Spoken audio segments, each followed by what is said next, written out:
स्वाधीनता आंदोलन की भूमि से उपजे देश के महान नेता और पूर्व प्रधानमंत्री जवाहरलाल नेहरू ने अपनी सोच और नेतृत्व क्षमता से आजादी के पहले और उसके बाद देश की सामाजिक और आर्थिक विकास की जो बुनियाद गढ़ी, आज उसी पर चलकर भारत पूरी दुनिया में अपना परचम लहरा रहा है।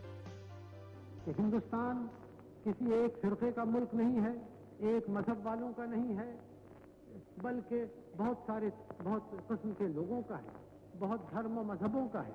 कि जो आजादी हमारी है वो हर एक हिंदुस्तानी के लिए है।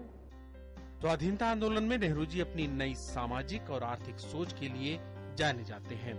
1929 में हुए लाहौर अधिवेशन की अध्यक्षता करते हुए उन्होंने पूर्ण स्वराज की घोषणा की। यही उन्होंने किसानों और मजदूरों के हितों का नारा बुलंद किया।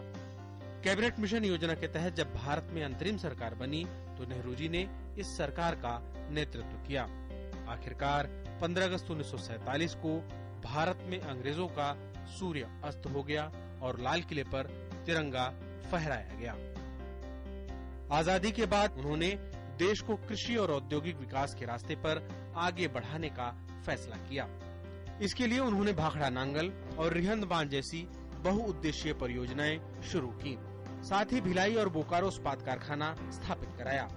उन्होंने मिश्रित अर्थव्यवस्था की संकल्पना की और योजना आयोग और पंचवर्षीय योजनाओं के जरिए चरणबद्ध तरीके से देश के हर क्षेत्र को तरक्की की राह पर ले जाने की आधारशिला रखी। नेहरू जी ने विदेश नीति में भी अलग राह अपनाई। 1950 के दशक में विश्व 2 गुटों में बटा था। उन्होंने किसी भी गुट में शामिल न होने का फैसला लिया और गुट निरपेक्ष आंदोलन की शुरुआत की। वे चाहते थे कि भारत बिना दबाव के अलग पहचान वाला देश बने। उन्होंने पड़ोसी देश चीन के साथ पंचशील सिद्धांत के आधार पर आगे बढ़ते हुए भारतीय उपमहाद्वीप में शांति की पहल की। जवाहरलाल नेहरू की खूबी ये थी कि उन्होंने नवोदित भारत को सम्मान के साथ आत्मनिर्भर बनाया। उन्होंने धर्म और जात पात को दूर रखते हुए देश को धर्मनिरपेक्ष स्वरूप दिया।